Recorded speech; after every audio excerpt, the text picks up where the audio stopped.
Hello everyone, मेरा नाम तुषार भारद्वाज और ये आपका अपना फेवरेट चैनल साइंस वर्ल्ड। आज की वीडियो में हम क्लास 10th का एक इंपॉर्टेंट चैप्टर रिवाइज करने वाले हैं जिसका नाम क्या है, रिफ्लेक्शन एंड रिफ्रैक्शन। देखिए, पूरे चैप्टर को दो पार्ट में बांटा गया है।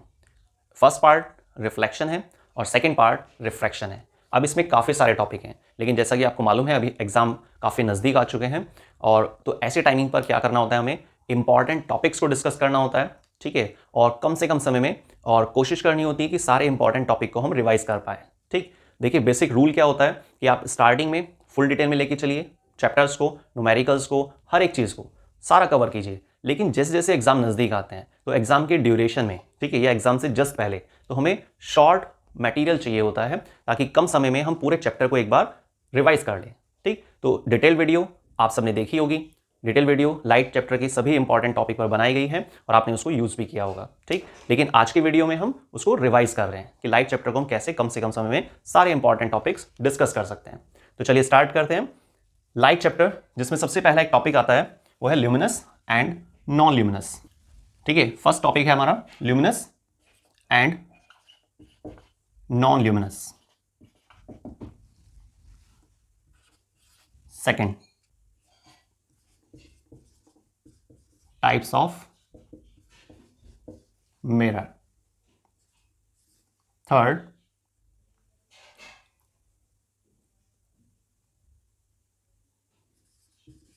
rules for image formation. Rules for image formation. Next, reflection क्या होता है, ठीक है। Number 5,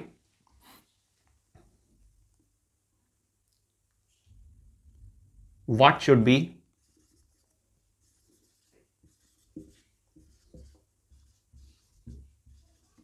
nature of image। Image की नेचर क्या होनी चाहिए, ठीक है ना। तो उसमें 3 पॉइंट्स होते हैं, वो सब चीजें हम समझेंगे। ये हमारे चैप्टर का फर्स्ट पार्ट यहां पर कंप्लीट होता है। सेकंड पार्ट नंबर 6 सेम इसी तरीके से, types of lens. Number 7 rules for image formation, यहां पर भी है और यहां पर भी सेम चलेगा, rules for image formation. Next, refraction.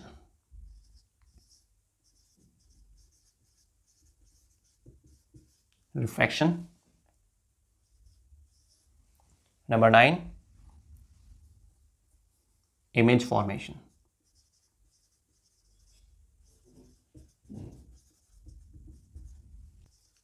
Number 10, power of lens. ठीक है, तो ये देखिए हमें कुछ टॉपिक हैं जिसको कवर करना है। तो स्टार्ट करते हैं नंबर फर्स्ट से, ल्यूमिनस और नॉन ल्यूमिनस। देखिए, कुछ ऐसे ऑब्जेक्ट होते हैं जिनके पास अपनी खुद की लाइट होती है और कुछ ऐसे ऑब्जेक्ट होते हैं जिनके पास अपनी खुद की लाइट नहीं होती है। अब बात आती है कि जिसके पास अपनी लाइट है वो तो चलिए चमक रहा है, बात ठीक है ना। लेकिन जिसके पास अपनी खुद की लाइट नहीं होती है तो वो रिफ्लेक्शन के बेसिस पर हम उसको ऑब्जर्व कर सकते हैं। आप सोचिए, बोर्ड में, ये जो व्हाइट बोर्ड है आपके सामने, इसमें तो लाइट नहीं लगी है ना, पर ये आपको जो भी लिखा जा रहा है इस पर, ये आपको ऑब्जर्व हो पा रहा है, आप उसको देख पा रहे हैं कि भाई क्या लिखा हुआ है यहाँ पर। तो ये क्या हुआ, नॉन ल्यूमिनस ऑब्जेक्ट। लेकिन फिर बात आती है कि नॉन ल्यूमिनस ऑब्जेक्ट किस वजह से दिख पाते हैं, तो इसका आंसर है रिफ्लेक्शन। तो रिफ्लेक्शन का मतलब होता है कि कोई भी लाइट रेज, आसपास कोई सोर्स होगा लाइट का, वो लाइट रेज आ रही हैं, फॉल डाउन हो रही हैं, टकराकर इधर उधर सब जगह फैल रही हैं। ठीक है, तो नॉन ल्यूमिनस ऑब्जेक्ट उन ऑब्जेक्ट को कहा जाता है जिनके पास अपनी खुद की लाइट नहीं होती है, और जिसके पास अपनी खुद की लाइट नहीं है वो आसपास या नियर बाय जो भी ल्यूमिनस ऑब्जेक्ट है, ठीक है, उसके आसपास नियर बाय ल्यूमिनस ऑब्जेक्ट जरूर होगा अगर आप किसी नॉन ल्यूमिनस ऑब्जेक्ट को देख पा रहे हैं तो। ठीक है, एग्जांपल में जैसे हमने व्हाइट बोर्ड लिया, आप कुछ भी ले सकते हैं, चेयर, वॉल, खुद ह्यूमन बॉडी। आप किसी व्यक्ति को देख रहे हैं, वो व्यक्ति आपको दिख पा रहा है, तो इसका मतलब क्या है कि वो तो नॉन ल्यूमिनस है क्योंकि उसके पास तो अपनी लाइट नहीं है, पर वो दिख कैसे रहा है, क्योंकि आसपास कहीं ना कहीं लाइट का सोर्स होगा, वहां से लाइट रेज आ रही हैं, टकरा रही हैं, टकराकर इधर उधर सब जगह फैल रही हैं और आपके पास तक भी पहुंच रही हैं, इसीलिए आप उसको देख पा रहे हैं। ठीक है। तो ल्यूमिनस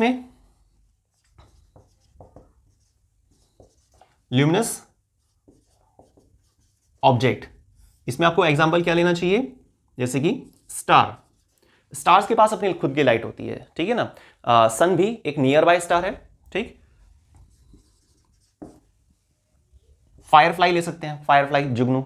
आप जैसे कभी गांव वगैरह की साइड गए हो या आपने सुना होगा कि फायरफ्लाई जो होता है, जो जुगनू होता है, तो उसमें उसकी बॉडी के अंदर क्या होता है, एक्सोथर्मिक रिएक्शन चलती है, ठीक है। तो उसकी बॉडी एक इल्यूमिनेट करती है, चमक दिखाती है ना, क्योंकि उसके पास खुद की लाइट है। तो हम इसे क्या बोलेंगे या किस लिस्ट में कंसिडर करने वाले हैं, ल्यूमिनस ऑब्जेक्ट, क्योंकि खुद की लाइट है ना। बल्कि बच्चे कई बार करते भी हैं, उसको पकड़ते हैं और ज्योमेट्री वगैरह में रख लेते हैं ना, या किसी बॉक्स में रख लेते हैं। हालांकि ऐसा नहीं करना चाहिए, किसी भी लिविंग को परेशान करना ठीक बात नहीं है, और फिर भी समझने के लिए तो आपने उसको प्लेस किया किसी एक कंटेनर के अंदर और आप उसको देख रहे हैं, तो काफ़ी अच्छी लुक देता है वो। तो ल्यूमिनस ऑब्जेक्ट है, उसके पास खुद की लाइट है, और जिसके पास खुद की लाइट है वो आप उसको डायरेक्टली ऑब्जर्व कर सकते हैं, ठीक है ना। तो स्टार या फिर आप इसमें फायरफ्लाई, ठीक। तो ये दो हमारे पास एग्जांपल किसके हुए, ल्यूमिनस ऑब्जेक्ट के। अब सेकंड हमारे पास एक बात आती है नॉन ल्यूमिनस की।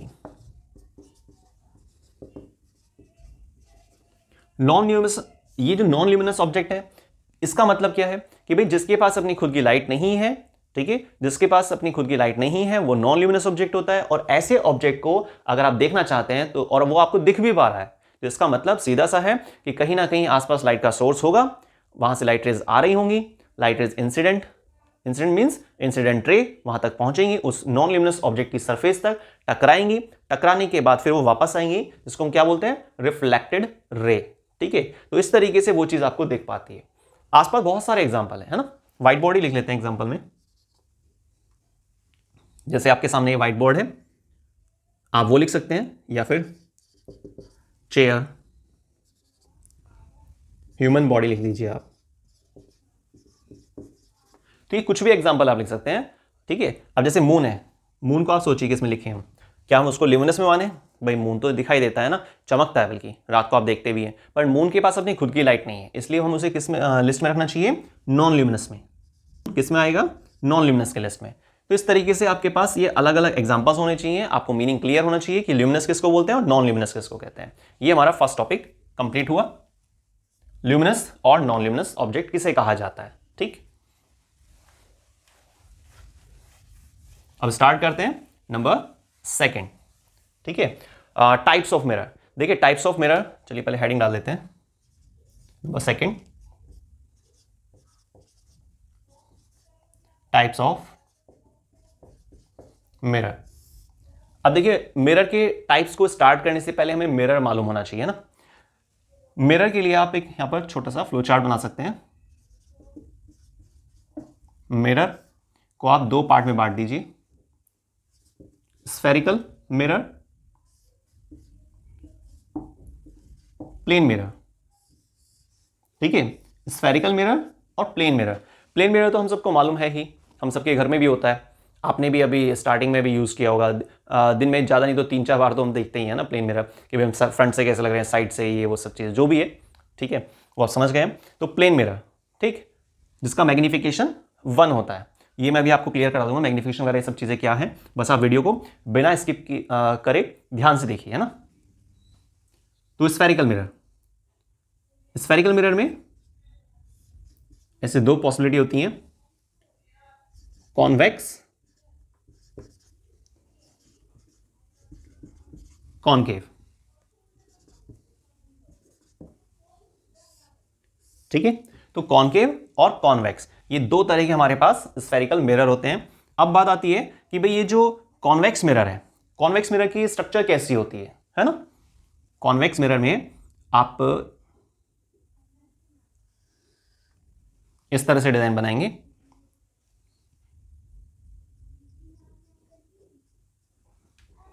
ये पॉलिशिंग, ठीक है। देखिए मिरर जो होता है ना, मिरर की दो साइड होती हैं, एक होती है रिफ्लेक्टिंग सरफेस, एक होती है पॉलिश्ड सरफेस।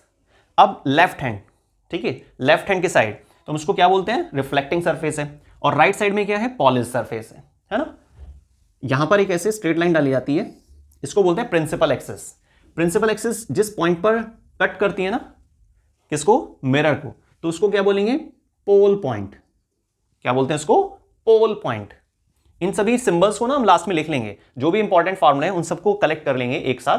तो आज के वीडियो में आपका पूरा फुल कॉम्बो रहेगा कि भाई आपका फुल लाइट चैप्टर एक ही वीडियो में रहे, चाहे वो न्यूमेरिकल्स हो, चाहे वो फॉर्मूले हो, या वो सिंबल्स हो, कोई भी फिजिकल क्वांटिटी हो, उसका मीनिंग क्या है, टॉपिक्स वगैरह, रे डायग्राम, इमेज फॉर्मेशन, सब कुछ। ठीक है। तो कॉन्वेक्स मिरर में दो साइड होती हैं, रिफ्लेक्टिंग सरफेस और पॉलिश सरफेस। रिफ्लेक्टिंग सरफेस और पॉलिश्ड सरफेस। ठीक है। तो रिफ्लेक्टिंग सरफेस और पॉलिश सरफेस, दो सरफेस हैं यहां पर। ये प्रिंसिपल एक्सिस मैंने डाली है यहां पर, और जिस पॉइंट पर ये टच करती है मिरर को, उसको क्या बोलते हैं? पोल पॉइंट। अब आप ध्यान से देखिए कि कॉन्वेक्स मिरर में जो ये शेप बनाई गई है, जिसको हम क्या बोल रहे हैं? कॉन्वेक्स मिरर है ये, है ना। तो इसमें पॉलिश्ड सरफेस की तरफ सेंटर है ना। बात क्लियर है ये? ठीक है। अब आप दूसरा डायग्राम देखिए जरा।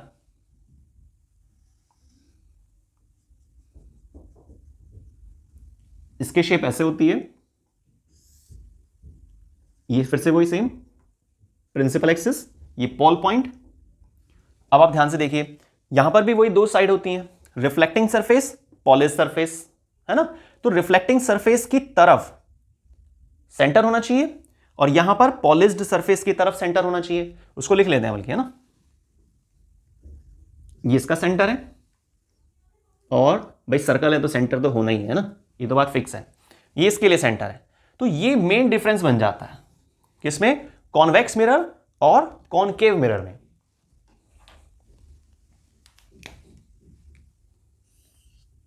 ये आपका कॉन्वेक्स मिरर और ये आपका कॉनकेव मिरर।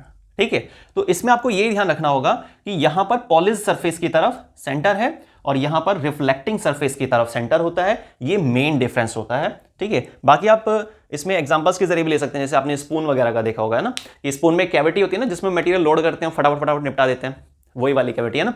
तो आपने स्पून ली, उसमें कैविटी है और उसमें अपना मटेरियल जो भी आप खा रहे हैं, मटर पनीर, छोले चावल, जो भी ले रहे हैं आप, तो उसको लेकर ऐसे खा रहे हैं। तो कैविटी वाले पार्ट को अगर आप अपने फेस की तरफ करते हैं, है ना, तो वहां पर गहराई है ना। ठीक है। तो ऐसी स्थिति में ये कौन सी कंडीशन हुई? कौन से मिरर की स्थिति है ये बनेगी आपके किसकी? कॉन्वेक्स या कॉनकेव? बताइए जरा फटाफट। कॉनकेव मिरर, बिल्कुल सही सोच रहे हैं आप। तो कॉनकेव मिरर मतलब जब अपनी साइड से ऑब्जर्वर की तरफ से गहराई हो, इस तरीके से। ठीक है।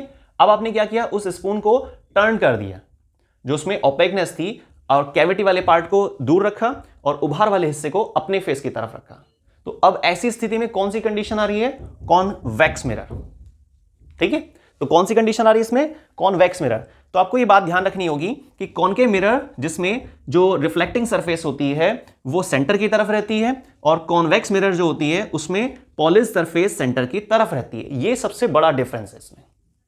क्लियर? ये बात समझ में आई? ठीक है। तो ये हमारे पास टाइप्स ऑफ मिरर के बारे में था, एक छोटा सा फ्लो चार्ट जिसके जरिए आप आसानी से समझ सकते हैं। अब हम क्या करने वाले हैं? अलग अलग टाइप लेते हैं ना, कि भाई कॉनकेव मिरर में क्या क्या स्थिति होती है ना, कॉन्वेक्स मिरर में क्या क्या डायग्राम होते हैं, उसके दूसरे नाम क्या है, ये सब चीजें इसको रब कर देते हैं। आप फटाफट से स्क्रीनशॉट ले लेना या बाद में फिर उसको बना लेना डायग्राम को।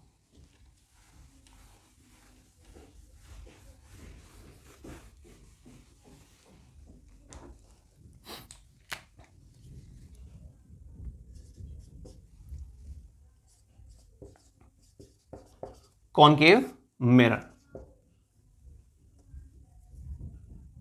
ठीक है। कॉनकेव मिरर जैसे मैंने आपको अभी डायग्राम बनाकर दिखाया था, सेम चीज। ये कॉनकेव मिरर की स्ट्रक्चर है, ये प्रिंसिपल एक्सिस, ये पोल पॉइंट, ये फोकस पॉइंट होता है। जस्ट डबल करते हैं तो सी, सेंटर ऑफ कर्वेचर। ठीक है। सेंटर कह सकते हैं, इतना भी ठीक है। तो सर्कल है तो सेंटर तो होगा ना। सेंटर से पी पॉइंट मतलब पोल पॉइंट के बीच की दूरी को क्या बोलते हैं हम? R, radius of curvature. Focus point और पोल के बीच की डिस्टेंस को क्या बोलते हैं? स्मॉल एफ, मतलब फोकल लेंथ। ठीक है, याद रखिएगा। तो फोकस पॉइंट और पोल के बीच की जो डिस्टेंस होती है उसको क्या बोल रहे हैं हम? Focal length. सेंटर और पोल के बीच में जो डिस्टेंस होती है उसको हम बोलते हैं रेडियस ऑफ कर्वेचर। तो रेडियस का जस्ट हाफ है, रेडियस का जस्ट हाफ होता है कौन? Focal length. तो रेडियस को आपने हाफ किया तो इस तरह से एक फार्मूला भी बन गया है। तो radius divide by 2 is equal to में फोकल लेंथ। क्लियर? तो ये स्ट्रक्चर हुई। लेकिन अगर कोई आपसे कहता है कि भाई इसका दूसरा नाम क्या है, कॉनकेव मिरर का क्या दूसरा नाम होता है, तो आप बताएंगे हाँ जी बिल्कुल होता है। और दूसरा नाम क्या है वो? कन्वर्जिंग।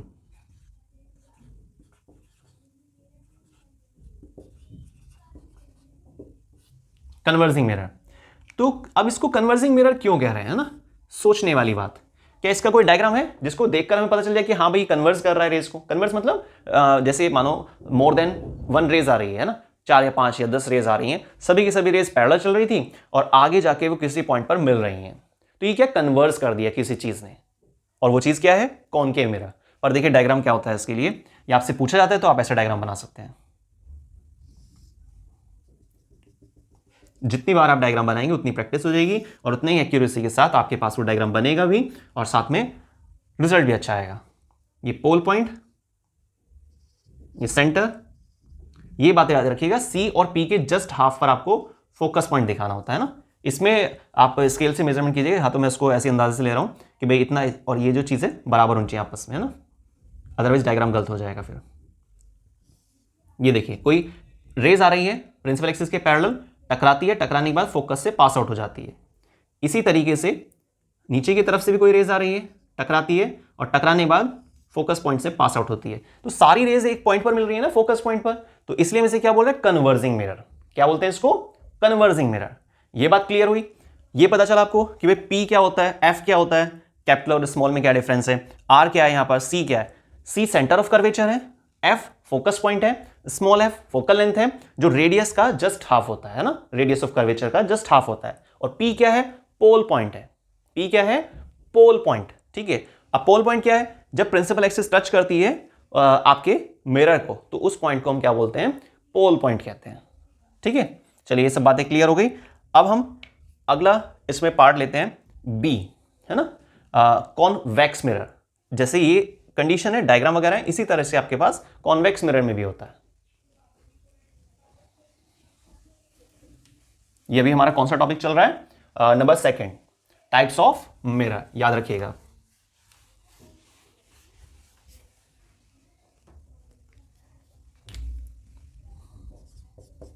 Convex mirror. देखिए कॉन्वेक्स मिरर की शेप कुछ इस तरीके से। अच्छा ये भी याद रखिएगा कि ऐसा कुछ नहीं आप बिल्कुल किसी इंस्ट्रूमेंट की हेल्प से बिल्कुल तरीके से बना रहे हैं। आप थोड़ा सा 2-4 बार बनाकर देखेंगे ना तो हाथ सेट हो जाएगा आपका। ठीक है, तो उसमें टाइम वेस्ट मत करना। आप कुल मिलाकर के आपको टाइम बचा के चलना है ना, क्योंकि एग्जाम्स काफ़ी नज़दीक आ रहे हैं और हम कोशिश भी कर रहे हैं जल्दी से जल्दी सारे चैप्टर्स को रिवीजन वाली वीडियोस की फॉर्म में आप तक पहुंचाया जा सके। ये प्रिंसिपल जो एक्सिस होती है उस पर पॉइंट, पोल पॉइंट, यहाँ से ऐसे रेज आ रही हैं, टकराती हैं, टकराकर ऊपर की तरफ चली जाती हैं ऐसे, इसकी शेप की वजह से। यहाँ से भी रेज आ रही हैं, टकरा रही हैं, ऊपर की तरफ जा रही हैं। एरो जरूर याद रखिएगा आप, है ना, एरो बहुत ज़रूरी होते हैं। ये आपका फोकस पॉइंट हो गया और इसका डबल करेंगे सेंटर पॉइंट। जाने वाली रेस जो है ना, टकराने, भाई ये रेस टकरा रही है, टकराने के बाद वापस जा रही है, लेकिन जाने वाली रेस ऐसा लगता है कि भाई फोकस से आ रही है। ठीक है, तो ये आपके पास क्या हुआ? कॉन्वेक्स मिरर, है ना। कैसे पता चल रहा है? अच्छा कॉन्वेक्स मिरर है, हो सकता है भाई नाम गलत डल गया हो, गलती तो हो जाती है ना। कैसे पता चल रहा है? ये जो पॉलिश सरफेस है ना, पॉलिश सरफेस की तरफ सेंटर है, पॉलिश सरफेस की तरफ सेंटर है। ये खास बात आपको याद रखनी है। और यहां पर ये रेस को फैलाता है ना, रेस को फैला रहा है, तो इसलिए हम इसका दूसरा नाम क्या रखेंगे? Diverging mirror.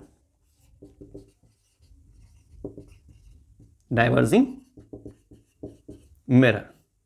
क्लियर?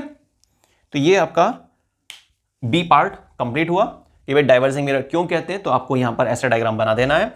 और अब एक छोटा सा डायग्राम कि भाई कॉन्वेक्स मिरर और कॉनकेव मिरर, इनको स्फेरिकल मिरर का पार्ट क्यों कहा जाता है। इसको मैं यहीं पर साइड में बना देता हूं। देखो जैसे आपने एक सर्कल बनाया है ना, और इसका डायमीटर है ना, ठीक, और इसमें चलिए रेड कलर से कर देते हैं, इसको थोड़ा सा हाईलाइट हो जाएगा। ठीक है, ऐसे पॉलिशिंग की, यहां पर इस तरीके से पॉलिशिंग की। ठीक, अब देखिए जरा, सर्कल का ये सेंटर है, चाहे इधर वाली लाइन के लिए हो या इधर वाली लाइन के लिए। अब सेंटर की तरफ क्या है, रिफ्लेक्टिंग सरफेस है ना, तो ये वाला हिस्सा क्या हुआ, ये बनेगा हमारा कॉनकेव। इसको ऐसे बांट देता हूं, इसको पार्ट्स में। ठीक है, तो ये वाला हिस्सा क्या बन जाएगा, कॉनकेव मिरर। ये फोकस पॉइंट हो गया, ये पॉल पॉइंट हो गया, सिंपल। और ये वाला हिस्सा क्या बनेगा, ये फोकस पॉइंट हो गया, ये पॉल पॉइंट हो गया। यहां पर ध्यान से देखिए आप, ये पॉलिश्ड सरफेस जो है वो जा रही है सेंटर की तरफ। ठीक है, तो ये कॉन्वेक्स है और ये कॉनकेव है। Concave mirror, convex mirror. ठीक है, तो इस तरीके से ये दोनों ही स्फेरिकल मिरर के पार्ट होते हैं, जो आपको क्लियर हो गया होगा। अब हम अगले टॉपिक की तरफ बढ़ रहे हैं, जिसका नाम है rules for image formation. Image formation के लिए क्या क्या नियम होते हैं। ठीक है भाई, देखिए क्या होता है ना, ऑब्जेक्ट होता है, ऑब्जेक्ट की इमेज होती है ना, शेडो जैसे बोलते हैं, जैसे हम सब है ना, ह्यूमन की अपनी एक शेडो होती है ना, तो ऐसी क्या है, ऑब्जेक्ट जो होता है ना उसकी अपनी एक इमेज होती है। ठीक, ऑब्जेक्ट जैसा होगा उसी के हिसाब से उसकी इमेज तैयार होती है। चैप्टर की बात चल रही है ना, आप इस लाइन को कहीं और मैच मत करिए। तो ऑब्जेक्ट के आधार पर इमेज बनती है। ठीक, लेकिन इसके लिए कुछ रूल होते होंगे ना, कुछ नियम होंगे कि भाई ऑब्जेक्ट कहां खड़ा है, तो क्या तरीका है, कौन सी रेज आएगी, कहां से रेज आएगी, टकराने के बाद वो कहां से गुजरनी चाहिए, है ना। तो ऑब्जेक्ट के आधार पर जो इमेज बनती है, कई बार क्या होता है ऑब्जेक्ट छोटा है, इमेज बड़ी बनती है। ठीक है, और कई बार क्या होता है ऑब्जेक्ट बड़ा है लेकिन इमेज छोटी बन रही है। ऐसा होना नहीं चाहिए ना, पर फिर भी यहां पे चैप्टर में तो हमें कवर करना होगा इस चीज को। तो ऑब्जेक्ट जो है छोटा है तो कैसी इमेज बनेगी, और ऑब्जेक्ट बड़ा है तो कैसी इमेज बनेगी, या इमेज बड़ी कब बन सकती है, छोटी कब बन सकती है। कई बार क्या होता है ऑब्जेक्ट तो सीधा खड़ा हुआ है, मैक्सिमम कंडीशन यही होती है ना, जो डोमिनेंट पार्ट है, और कि प्रिंसिपल एक्सिस के ऊपर ऑब्जेक्ट को खड़ा करते हैं। लेकिन कई बार क्या होता है कि इमेज नीचे की तरफ बनती है, प्रिंसिपल एक्सिस के नीचे उल्टा इमेज बनती है, इन्वर्टेड इमेज बनती है। और बहुत बार क्या होता है प्रिंसिपल एक्सिस के ऊपर इमेज बनती है, तो हम उसको बोल देते हैं इरेक्ट इमेज है ये, है ना। और कई बार क्या होता है कि ऑब्जेक्ट से बहुत बड़ी इमेज बनती है, कई गुना 3 टाइम्स मैग्नीफाइड इमेज बन जाती है ना। तो अलग अलग कंडीशन है। पर जब भाई सोचने वाली बात, ऑब्जेक्ट एक ही है, पर ऑब्जेक्ट के वजह से फिर ये मल्टीपल केसेस क्यों आ रहे हैं, वो इसीलिए आ रहे हैं क्योंकि ऑब्जेक्ट कहां खड़ा हुआ है। ऑब्जेक्ट पास में है मिरर के, या ऑब्जेक्ट सर्टेन डिस्टेंस पर है, तो ऑब्जेक्ट की स्थिति को लेकर, ऑब्जेक्ट की पोजीशन को लेकर अलग अलग यहां पर रे डायग्राम बनने वाले हैं। ठीक है, लेकिन अभी फिलहाल हम क्या करने वाले हैं, रूल समझ रहे हैं। पहले नियम देखे जाते हैं, पहले नियम पढ़ने होते हैं, और जब आप नियम पढ़ लेते हैं तो उसके बाद फिर आप उनको अप्लाई करेंगे और ऑब्जेक्ट की पोजीशन चेक करेंगे, जैसा भी वो क्वेश्चन में देगा। क्वेश्चन के बारे में मत सोचिए, वो उसकी मर्जी है क्या दे, है ना। तो आप सारे रूल्स तैयार रखेंगे, अपना पूरा चैप्टर तैयार रखेंगे, और आराम से रे डायग्राम बन जाएगा। ठीक है, चलिए तो नंबर 3 स्टार्ट करते हैं, rules for image formation. Third, rules for image formation.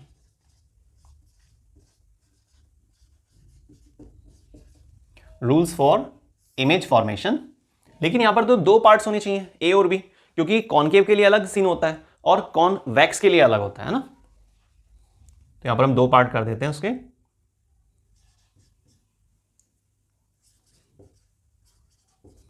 Concave mirror, convex mirror. ठीक है, तो ये जो कॉनकेव और कॉन्वेक्स मिरर है ना, इसको ऐसे पार्टीशन सा कर लेते हैं ना। देखते हैं इसको। नंबर फर्स्ट रूल, पहला रूल क्या होता है इमेज फॉर्मेशन का। पहले तो कॉनकेव मिरर की आप स्ट्रक्चर बनाएंगे ऐसे, ठीक, बल्कि 3 रूल होते हैं, तीनों के लिए आप स्ट्रक्चर बना लीजिए, कोई दिक्कत नहीं उसमें। ठीक है, तो 3 रूल हमारे पास बनने वाले हैं। ये ऐसे आपने कॉनकेव मिरर की शेप बना देनी है। ठीक, पॉलिश सरफेस हो गई है, principal axis, principal axis, principal axis. ठीक है, पोल पॉइंट, पोल पॉइंट और ये आपका पोल पॉइंट।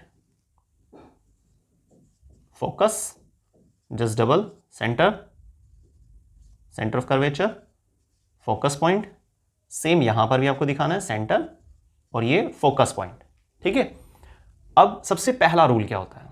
फर्स्ट रूल, हालांकि रूल तो इससे ज्यादा भी होते हैं, लेकिन इन रूल के जरिए जैसे मैंने आपको बताया आज की वीडियो में हम चैप्टर रिवाइज कर रहे हैं, एक्स्ट्रा जो थोड़ी बहुत भी चीजें हैं उनको सबको साइड कर रहे हैं, जो आपके 10th के लिए इंपॉर्टेंट है उन चीजों को ले रहे हैं, क्योंकि डिटेल वीडियो तो आप सब देख चुके हैं। ठीक है ना, तो मेन चीजें लेकर चल रहे हैं। तो मेन हमारे पास 3 रूल होते हैं। पहला रूल ये होता है कि प्रिंसिपल एक्सिस के स्ट्रेट पैरेलल लाइन आती है, इंसिडेंट रे टकराने के बाद फोकस से गुजरती हैं। ठीक है, ये फर्स्ट रूल खत्म हो गया। सेकंड रूल, ऑब्जेक्ट के हेड से रेज स्टार्ट होती हैं, फोकस से गुजरती हैं, टकराती हैं, टकराने के बाद पैरेलल लाइन बनाती हैं। तो देखिए फर्स्ट और सेकंड तो जस्ट अपोजिट है ना, इसमें पहले पैरेलल बन रही है, इसमें बाद में बन रही है। एक तीसरा रूल होता है, ऑब्जेक्ट का हेड और सेंटर और मिरर तीनों पॉइंट्स को एक लाइन में रखिए और एक लाइन डाल दीजिए, कनेक्ट कर दीजिए तीनों पॉइंट को। किस किस पॉइंट को? ऑब्जेक्ट का हेड, सेंटर और मिरर। डबल एरो लगाएंगे, इससे पता क्या चलेगा? रेस जा रही है, टकरा रही है, टकरा कर वापस आ रही है, उसी पॉइंट से वापस आ रही है, उसी रास्ते से वापस आ रही है जिस पॉइंट से वो या जिस रास्ते से वो रेस गई थी। ठीक है, तो ये 3 रूल हमारे पास तैयार हो गए। सेम इसी तरीके से यहां पर भी होता है, पर इसमें सिर्फ 2 ही रूल काफी हैं और सारे क्वेश्चंस आपके कवर हो जाएंगे उससे।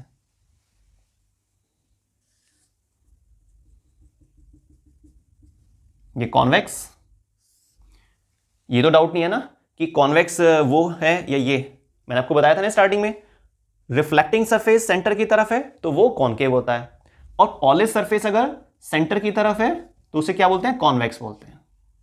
याद रखिएगा अभी इसको, है ना, क्योंकि वैसे भी साइंस में क्या होता है, मैक्सिमम चीजें सब समझने की होती हैं, पर 5-10% चीजें होती हैं जिसको हमें याद भी करना होता है। सेकेंड रूल, ये कॉन्वेक्स मिरर, ये principal axis, focus point, centre point, pole point. अब देखिए रूल क्या है यहां पर, है ना। आप सोच रहे होंगे यहां पर ऑब्जेक्ट तो बनाया नहीं है, इमेज तो बनाई नहीं है। भाई हम रे डायग्राम नहीं बना रहे हैं, है ना, वो एक अलग टॉपिक आएगा। यहां पर हम नियम सीख रहे हैं, रूल्स देख रहे हैं इमेज फॉर्मेशन के, कॉन्केव के केस में और कॉन्वेक्स मिरर के केस में।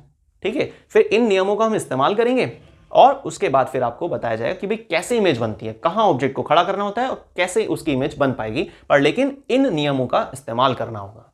ठीक है ना, तो इसलिए ऑब्जेक्ट प्लेस नहीं करना है रूल्स वाले केस में।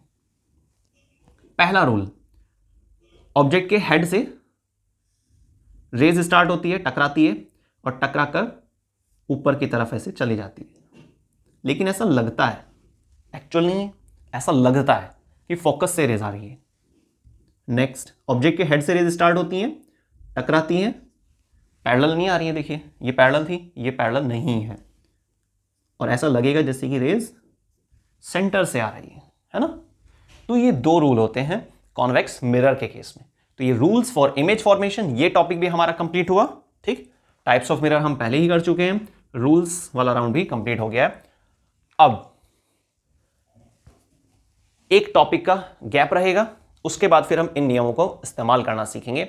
अब बीच में टॉपिक कौन सा आने वाला है? रिफ्लेक्शन एक्चुअल में है क्या, है ना। इसको हम पहले भी ले सकते थे, उससे कोई मैटर नहीं है, क्योंकि अब हमने कई बार देख लिया है, आपको काफी सारी चीजें खुद ही क्लियर होगी। तो रिफ्लेक्शन जल्दी समझ आया। रिफ्लेक्शन का तो सीधा सा है, आप बॉल खेलते हैं ना, बॉल से खेलते हैं, बॉल को ऐसे फेंक रहे हैं, है ना, सामने की तरफ कोई व्यक्ति खड़ा हुआ है, तो बॉल क्या होती है, ऐसे टकरा रही है, ठीक, ग्राउंड सरफेस पर, और हिट होने के बाद वो फिर आगे की तरफ जा रही है, फॉरवर्ड डायरेक्शन में जा रही है, तो एक ऐसे वी शेप बन जाती है। ठीक, जैसे आपने क्रिकेट वगैरह में भी देखा होगा। ठीक, तो ये सब चीजें क्या, रिफ्लेक्शन है। ये कई बार होता है, एसी इधर है, एलईडी इधर लगा हुआ है, और आप ऐसी मस्ती में रिमोट ले रहे हैं और इधर की साइड करके चला रहे हैं, और टीवी बेचारा चल जाता है, ऑन हो जाता है ना, एसी ऑन हो जाता है। पर ऐसा क्यों भाई? जब एसी टीवी इधर लगा हुआ है, लेफ्ट साइड में आपके है, और आप राइट साइड में रिमोट करके चला रहे हैं, तो फिर कैसे चल पा रहा है? रिफ्लेक्शन है ना, ये सीधा सा रिफ्लेक्शन है। ठीक है, तो चलिए इसको हटाते हैं और नेक्स्ट टॉपिक स्टार्ट करते हैं, नंबर 4, और जो क्या है, रिफ्लेक्शन।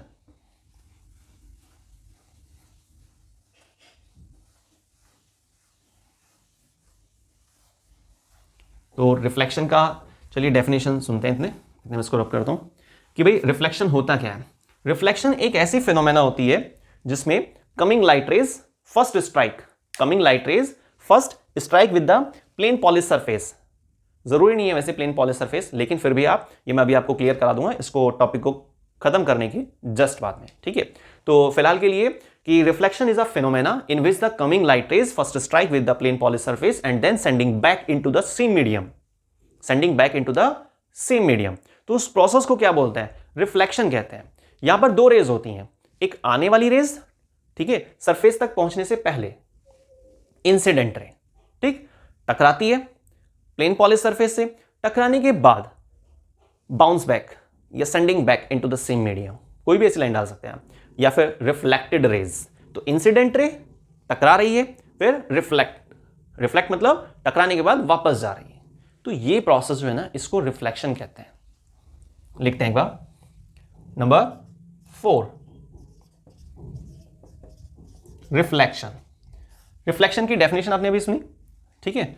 बाकी आप इसकी अगर थ्योरी वगैरह देखना चाह रहे हैं तो आप अपनी, हमारी या आपकी वेबसाइट है तो www.thescienceworld.in, वहां पर जाकर भी आप उसको चेक कर सकते हैं। अगर आपको फटाफट से एक बार नीड है कि भाई हाँ कोई मटेरियल लिखा हुआ हो, हम उसको एक बार पढ़ लें, लाइंस को पढ़ लें, है ना, ठीक है, क्योंकि समझ तो आपको आ जाएगा ऐसे, इसमें कोई डाउट ही नहीं है। और बाकी फिर भी आपको अगर रीड करने की नीड है तो आप वहां से कवर कर सकते हैं। डिटेल वीडियो चाहिए तो आप उसको चेक कर सकते हैं, ठीक, सब चीज़ मिलेंगी आपको, है ना, बस आप ध्यान से देखिए और समझिए। तो रिफ्लेक्शन क्या है, ये मीनिंग हमें क्लियर हुआ। बाकी इसमें जो डायग्राम होता है, ये आपने कोई ऐसे प्लेन पॉलिश सरफेस बनाई है, ठीक, एक ऐसे नॉर्मल डाल देना है, इसमें नॉर्मल परपेंडिकुलर होता है सरफेस के लिए, एन सिंबल डाल दीजिए इसको। ये ऐसे इंसिडेंट रे है और ये रिफ्लेक्टेड रे है ना, लिख लेते हैं इसको यहां पे, इंसिडेंट रे और ये रिफ्लेक्टेड रे, ठीक। अब एक छोटी सी चीज आपको और याद रखनी है कि जो इंसिडेंट रे होती है ना, नॉर्मल के साथ, इस पर बहुत बार क्वेश्चन आया, बल्कि 1 वर्ड क्वेश्चन आ चुका है, एमसीक्यू भी आ चुका है इस पर, और आपने शायद देखा भी हो कि इंसिडेंट रे का एंगल दिखा देते हैं, डायग्राम बनाकर दे देते हैं और यहां एंगल बनाते हैं, पर लेकिन ध्यान से सोचने वाली बात कि इंसिडेंट रे जो एंगल मेंटेन करती है, जो आपको मालूम होना चाहिए, वो किसके साथ? नॉर्मल के साथ, यहां पर, ठीक है, इसको बोलते हैं एंगल ऑफ इंसिडेंस, ठीक है। और जाने वाली रेज रिफ्लेक्टेड रे, ये देखिए स्मॉल आर, तो angle of reflection, angle of incidence, तो ये दो एंगल होते हैं जो आपस में इक्वल होते हैं, ठीक है, याद रहेगा। ध्यान से समझिए कि इंसिडेंट रे नॉर्मल के साथ एंगल बनाती है और जाने वाली रेज जो रिफ्लेक्टेड रे होती है वो भी नॉर्मल के साथ एंगल बनाती है। इसका यहां पर जो एंगल बना हुआ है उससे मतलब नहीं है, ठीक है। आप एंगल ऑफ इंसिडेंस इसको बोलेंगे, इसको नहीं बोलेंगे। सेम ऐसी रिफ्लेक्टेड रेज के आधार पर जो एंगल बन रहा है, एंगल आर, वो भी यहां पर बनाना है आपको, क्योंकि नॉर्मल के साथ, है ना, नीचे की तरफ नहीं दिखाना है, ठीक है, बात क्लियर हो गई। और नॉर्मल जो होता है वो हमेशा परपेंडिकुलर होता ही है। प्लेन पॉलिश सरफेस, अब पॉलिश सरफेस किसे कहते हैं भाई? पॉलिश सरफेस का मतलब है जिसके हम आर पार नहीं देख सकते हैं, ट्रांसपेरेंट नहीं है, पारदर्शी नहीं है वो, ठीक है, तो वो क्या होता है? पॉलिश सरफेस होती है, ठीक। पीछे आपने पेंट किया हुआ हो या किस चीज का कोट हो रहा है, सिल्वर या फिर रेड कलर, ये जो बेस्ट क्वालिटी के रिफ्लेक्टर वगैरह होते हैं उसका आपने इस्तेमाल किया हो, कुछ भी XYZ, और लेकिन आप क्रॉस पैटर्न में नहीं देख पा रहे हैं ना, ठीक है, तो ये पॉलिश सरफेस है, प्लेन पॉलिश सरफेस। अच्छा, जैसे मैं आपको अभी स्टार्टिंग में बोल रहा था कि इस टॉपिक के लास्ट में बता दिया जाएगा कि प्लेन पॉलिश सरफेस ही क्यों बोला जाता है मेनली। अगर आप लेते हैं इर्रेगुलर सरफेस, है ना, टेढ़ी मेढ़ी सरफेस है, तो वहां पर क्या होता है ना, ये एंगल बराबर नहीं हो पाते, ठीक है, वहां पर एंगल जो होते हैं वो इक्वल नहीं हो पाते, और हमें रिफ्लेक्शन के प्रोसेस में क्या करना होता है? एंगल को इक्वल रखना होता है, ठीक है, क्योंकि जो इर्रेगुलर सरफेसेस है वहां पर थोड़ा सा केस डिफरेंट हो जाता है। इसलिए मैक्सिमम आपको जो डेफिनेशन लिखी मिलेंगी, या लगभग सभी डेफिनेशंस में आपको कोई स्पेशल केस वगैरह दिया हुआ तो ये अलग बात है, अदरवाइज रिफ्लेक्शन में प्लेन पॉलिश सरफेस का ही जिक्र किया जाता है, ठीक है। चलिए अब आगे चलते हैं। Number 5, what should be nature of image. इसके लिए मैं आपको थोड़ा सा ज्यादा तो नहीं, ठीक है, थोड़ा सा मैथ्स के बारे में बताता हूं पहले, क्योंकि उसकी भी जरूरत पड़ेगी यहां पर, है ना। नंबर 5 टिक लगा लेते हैं ना, हाइपोथेटिकल मार्क, मेरे हिसाब से ये हाइपोथेटिकल मार्क होता है ना, जैसे आप कोई भी क्वेश्चन करते हैं या आपने भी खुद यूज भी किया होगा, बहुत सारे क्वेश्चन पर आप टिक लगाते हैं, ये क्वेश्चन हो गया, ये हो गया, ये हो गया, क्या फर्क पड़ रहा है, क्यों पेन खर्च कर रहे हैं, कुछ हद तक इसका कनेक्शन भी है, ठीक है, फिर कभी डिस्कस करेंगे इसको। बाकी फिलहाल हाइपोथेटिकल मार्क है ये, और जो हमारी मदद करता है ना बहुत सारी चीज़ों में। तो what should be the nature of image. अब देखिए इमेज की जो नेचर होती है, नेचर ऑफ इमेज, जो नेचर ऑफ इमेज है ना, उसमें आपके करीब 3 पॉइंट्स होते हैं। एनलार्ज,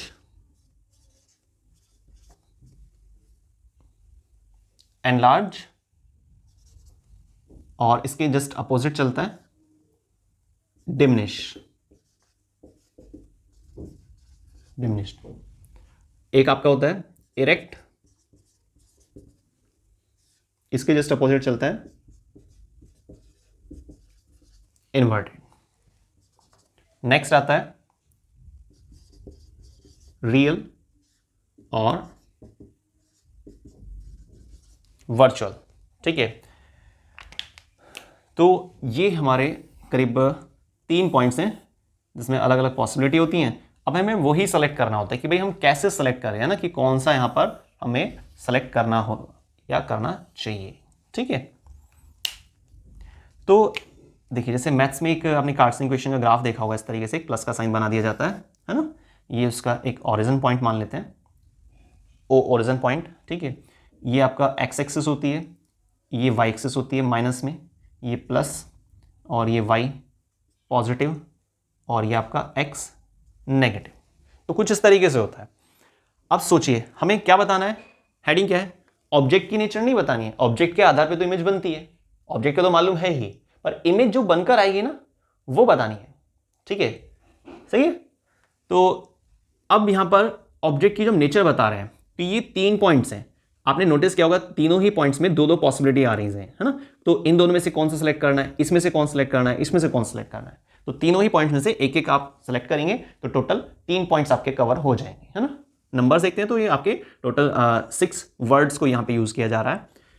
अब एनलार्ज का मतलब होता है बड़ा, डिमिनिश का मतलब होता है छोटा, इरेक्ट का मतलब होता है सीधा, इन्वर्टेड का मतलब होता है उल्टा। प्रिंसिपल एक्सिस की अगर नीचे इमेज है तो इन्वर्टेड, प्रिंसिपल एक्सिस के ऊपर इमेज है तो इरेक्ट। जैसे ये प्रिंसिपल एक्सिस है और इसके ऊपर की तरफ इमेज बन रही है, यहां पर ऐसे मान लेते हैं, ठीक है, ये इमेज बन रही है। ऑब्जेक्ट तो हमेशा लेफ्ट में खड़ा होता है, बाकी इमेज लेफ्ट में भी हो सकती है, राइट में भी हो सकती है, वो तो कंडीशन पे ही डिपेंड करता है कि ऑब्जेक्ट कहां है और कौन से लेंस या कौन से मिरर की बात चल रही है। तो इरेक्ट इन्वर्टेड, इसमें से क्या लें हम, ये इरेक्ट है क्योंकि प्रिंसिपल एक्सिस के ऊपर है, लेकिन अगर इमेज नीचे की तरफ होती, ये एरो नीचे की तरफ बनाया जाता है तो हम इसको क्या बोलते हैं, इन्वर्टेड है ये। अब बड़े छोटे की बात आती है। अब मान लीजिए कि ऑब्जेक्ट यहां पर ऐसे है, तो देखिए जरा ऑब्जेक्ट के साइज से बड़ी इमेज है तो हम क्या बोलेंगे, एनलार्ज है। और बाई चांस अगर ऑब्जेक्ट के साइज से छोटी इमेज बनती है तो फिर हम बोलेंगे डिमिनिश है। तो आपको ये 2 पॉइंट्स तो क्लियर हो गए होंगे। अब बात आती है आपके रियल और वर्चुअल पॉइंट की, कि इसमें से क्या लें। तो अभी हम किसका जिक्र कर रहे हैं, मिरर का। किसका जिक्र कर रहे हैं, मिरर के लिए, है ना। तो मिरर वाले केस में खास बात क्या होती है कि ये पॉइंट बहुत ज्यादा कंफ्यूज करता है, रियल और वर्चुअल, ठीक है। इसका मैं आपको एक छोटा सा पॉइंट बताता हूं जिसके आधार पर आप बहुत आसानी से सेलेक्ट कर पाएंगे, है ना। अब देखिए क्या होता है, वो ध्यान से समझिएगा उसको। मिरर के केस में चाहे कॉनकेव मिरर हो या फिर वो कॉन्वेक्स मिरर हो, उससे कोई दिक्कत नहीं है, दोनों में सेम चलता है। ये जो भी मैं आपको रूल्स बता रहा हूं ना, ये कॉनकेव और कॉन्वेक्स दोनों के लिए, लेंस के लिए नहीं है अभी फिलहाल, है ना, ठीक है, क्योंकि लेंस वाले में थोड़ा सा डिफरेंस मिलता है। तो रियल और वर्चुअल में से क्या लें, ये इमेज है, इमेज किधर बन रही है, ऑप्टिकल सेंटर, ये जो हमारा ओरिजिन पॉइंट था ना, ये जो ओरिजिन पॉइंट था हमारा, इससे राइट साइड में इमेज बन रही है। और अगर राइट साइड में इमेज बनेगी तो हम उसको क्या लेंगे, वर्चुअल कंसीडर करते हैं हमेशा। मिरर के केस में क्या लेते हैं उसको, वर्चुअल। लेकिन अगर ये इमेज लेफ्ट साइड में बन जाती तो हम इसको क्या लेते, रियल, ठीक है। तो मिरर के केस में अगर v मतलब ये फाइनल वेलोसिटी नहीं है, यहां पर v को क्या बोलते हैं, डिस्टेंस ऑफ इमेज, है ना। अगर v की वैल्यू पॉजिटिव आती है ना, तो ऐसे केस में आप क्या कहेंगे कि भाई हमारी जो इमेज है वो तो सीधे हाथ की तरफ बन रही है, और सीधे हाथ की तरफ बनने का मतलब होता है वर्चुअल, ठीक है। अब दूसरी खास बात कि अगर v की वैल्यू कैसी आती है, नेगेटिव आती है, तो उसको हम क्या बोलते हैं, रियल। क्या बोलते हैं, रियल। मतलब लेफ्ट साइड में इमेज बन रही है, ऊपर बन रही है, नीचे बन रही है, वो एक अलग चीजें हैं, बड़ी छोटी सब अलग है। तो यहां पर रियल वर्चुअल का मतलब क्या है, ये चीज आपको क्लियर करनी होगी मिरर के केस में। ठीक है, क्लियर हो गया। अब यहीं पर इस चीज को हम लेंस के केस में भी समझ लेते हैं, क्योंकि वहां पर भी लगभग सेम है, थोड़ा सा डिफरेंस मिलेगा आपको। ठीक है, देखिए क्या होता है लेंस वाले केस में ना, उसको आप अलग से नोट कर लेना।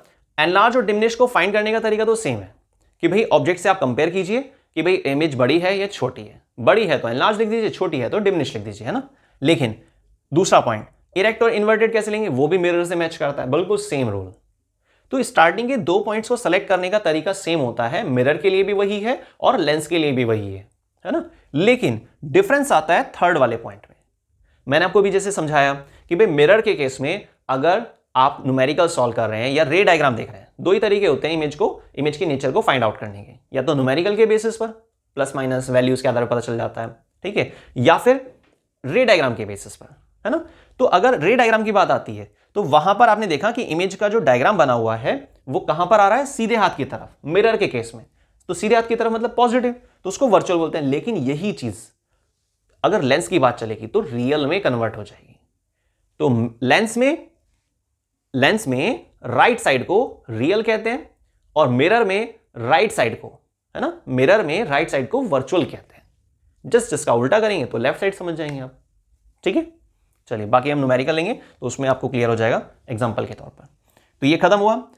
तो nature of image, what should be nature of image, क्या होनी चाहिए, बाकी वो कौन सा पॉइंट हम ले, तो ये तो डिपेंड करेगा ऑब्जेक्ट कहां पर प्लेस है। अब हम उसका एग्जांपल लेने वाले हैं, उसके जरिए क्लियर हो जाएगा आपको। ठीक है ना, तो एग्जांपल देखते हैं इसका। मान लेते हैं कि ऑब्जेक्ट को प्लेस किया हुआ है, object place at C in concave mirror. ठीक है, तो कॉनकेव मिरर के केस में अगर आप ऑब्जेक्ट को C पर प्लेस करते हैं तो इसको कैसे तैयार किया जाता है ना, इस क्वेश्चन को टिक लगाना रह गया ना। ठीक है, तो कॉनकेव मिरर का सबसे पहले आप एक डायग्राम बनाइए ऐसे, और ये आपके पास प्रिंसिपल एक्सिस, ये पोल पॉइंट, ये फोकस पॉइंट, ये सेंटर ऑफ कर्वेचर। ठीक है, अब होता क्या है कि और क्वेश्चन में क्या बोल रहा है कि ऑब्जेक्ट कहां पर प्लेस करना है, सेंटर पर प्लेस करना है। सेंटर पर प्लेस किया आपने, फर्स्ट रूल अप्लाई किया, सीधी रेज जा रही है, प्रिंसिपल एक्सिस के पैरेलल जा रही है, टकराती है, टकराने के बाद वो फोकस से पास आउट हो गई है इस तरीके से। सेकंड रूल क्या था, रूल्स को आप आगे पीछे कर सकते हैं, कोई दिक्कत नहीं है। फर्स्ट रूल हमने अप्लाई कर दिया, अब एक बाकी जो 2 रूल बचे हैं ना, तो उसमें से कोई एक यूज करना है। तो एक आपके पास था कि भाई फोकस से रेज जाती है, यहां से टकराती हैं, टकराने के बाद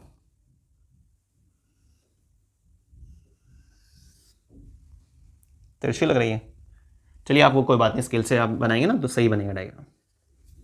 तो इसको सेंटर C पॉइंट को थोड़ा सा इधर कर देते हैं ऐसे, तो ये ऐसे इंटरसेक्शन हो जाता है। अब किस रेज का इंटरसेक्शन होता है, इंसिडेंट और रिफ्लेक्टेड का नहीं, 2 रिफ्लेक्टेड जो रेज होती हैं वो आपस में इंटरसेक्ट करती हैं, और इंटरसेक्शन वाले पॉइंट को आप प्रिंसिपल एक्सिस तक मिला देते हैं, और जहां पर इंटरसेक्शन हुआ था उस पॉइंट पर आप एरो का हेड पार्ट दिखाएंगे और प्रिंसिपल एक्सिस की तरफ टेल पार्ट। ये चीज भी याद रखना। तो ये आपकी इमेज बन गई है ना, आपकी इमेज तो बनी जाएगी। फिलहाल तो ऑब्जेक्ट ये जो है ना, इसकी इमेज बनी है, ये ऑब्जेक्ट है और ये हमारी इमेज है। O मतलब ऑब्जेक्ट, I मतलब इमेज।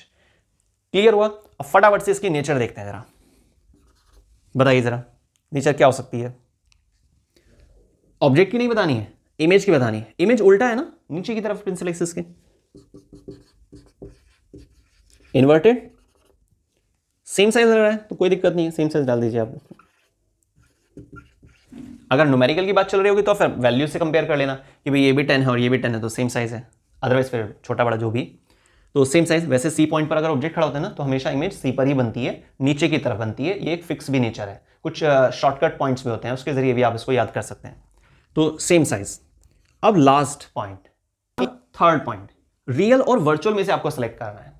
अब सोचने वाली बात कि मिरर में आपको मैंने अभी क्या समझाया था, जहां पर अभी हम पॉइंट्स लिखकर चल रहे थे नेचर ऑफ इमेज को फाइंड करने के लिए, है ना। क्वेश्चन आपके टॉपिक नंबर जो 5 चल रहा है हमारा, इसकी स्टार्टिंग में, कि भाई अगर लेफ्ट साइड में ऐसे ग्राफ बनाया था ना एक, तो ये लेफ्ट, ये आपका राइट साइड हो गई, ये आपके लेफ्ट साइड हो गई। तो लेफ्ट साइड में अगर इमेज बनती है ना, ऊपर बने चाहे नीचे, उससे कोई दिक्कत नहीं है, पर लेफ्ट साइड में इमेज बन रही है तो हम उसको क्या बोल रहे थे, रियल बोल रहे थे, ठीक है। और अगर राइट साइड में इमेज बनती है तो हम उसको क्या बोल रहे थे, वर्चुअल कह रहे थे, मिरर के केस में, है ना। मिरर का टॉपिक चल रहा है अभी। तो अब ध्यान से देखने वाली बात, या फिर अगर हम ये सोच रहे हैं कि भाई कैसे इसमें पता कैसे लगेगा लेफ्ट कौन से वाला है, राइट कौन से वाला है, तो आपको कंपेयर किससे करना है, पी पॉइंट से। पी क्या है, as a O, origin point. ये जो पी पॉइंट है ना, इसको आप यहां पे डाल दीजिए। तो इस पी पॉइंट से आपके लेफ्ट हैंड की तरफ बन रही है इमेज या राइट की तरफ बन रही है, ये चीज देखिए आप। तो फिलहाल यहां पर कॉनकेव मिरर है, पी पॉइंट है, पी पॉइंट से उल्टे हाथ की तरफ इमेज बन रही है, लेफ्ट साइड में इमेज बन रही है। और लेफ्ट साइड में अगर इमेज बनती है मिरर के केस में, तो उसे क्या बोलते हैं, हमेशा रियल बोलते हैं। तो इसलिए हमें क्या लिखना होगा यहां पे, रियल। तो ये आपके पास नेचर ऑफ इमेज तैयार हो गई है, ठीक है। इसी तरीके से आप कोई भी क्वेश्चन आता है, सब में यही ट्रिक इस्तेमाल करेंगे और बिल्कुल एग्जैक्ट आंसर आता है इसमें। बस कंफ्यूज नहीं होना है आपको। स्टार्टिंग के 2 पॉइंट काफी इजी हैं, इसकी आप थोड़ा सा प्रैक्टिस कर लेना, है ना। अगर बाई चांस ये इमेज कहां शिफ्ट होती, राइट साइड में, तो हम उसको क्या बोलते, वर्चुअल बोल देते। ठीक, क्लियर हो गया। अब चलिए स्टार्ट करते हैं नेक्स्ट। इस तरह से बहुत सारे केस आ सकते हैं, जैसे कि ऑब्जेक्ट सी पर प्लेस है, हो सकता है आपसे पूछा जाए ऑब्जेक्ट सी और एफ के बीच में प्लेस है, तो इमेज कहां बनेगी, है ना। एक बार मैं आपको डायग्राम बना के दिखाता हूं इसका भी। अब देखिए नेक्स्ट एग्जांपल देखते हैं इसमें। ऑब्जेक्ट को पहले हमने क्या देखा, प्लेस है कहां पर, सी पॉइंट पर, है ना। लेकिन अब हम ऑब्जेक्ट को प्लेस कर रहे हैं between F and P. F क्या है यहां पर, फोकस पॉइंट, और पी क्या है, पोल पॉइंट। तो सबसे पहले कंडीशन वही रहेंगी, कॉनकेव मिरर वाला केस ले रहे हैं ना, लिख लेते हैं यहां पर कॉनकेव मिरर। तो कॉनकेव मिरर का सबसे पहले आप एक रे डायग्राम दिखाइए, पॉलिश सरफेस दिखाएंगे सबसे पहले, और दूसरी साइड को क्या बोलते हैं, रिफ्लेक्टिंग सरफेस। और डिफरेंस मैंने आपको बताया था स्टार्टिंग में, पहचानने का तरीका क्या होता है कि अगर रिफ्लेक्टिंग सरफेस सेंटर की तरफ है तो वो कॉनकेव मिरर होता है हमेशा, कैसा भी केस हो, उससे कोई फर्क नहीं पड़ेगा। ये फोकस पॉइंट, ये सेंटर ऑफ कर्वेचर, ये आपका पोल पॉइंट हो गया।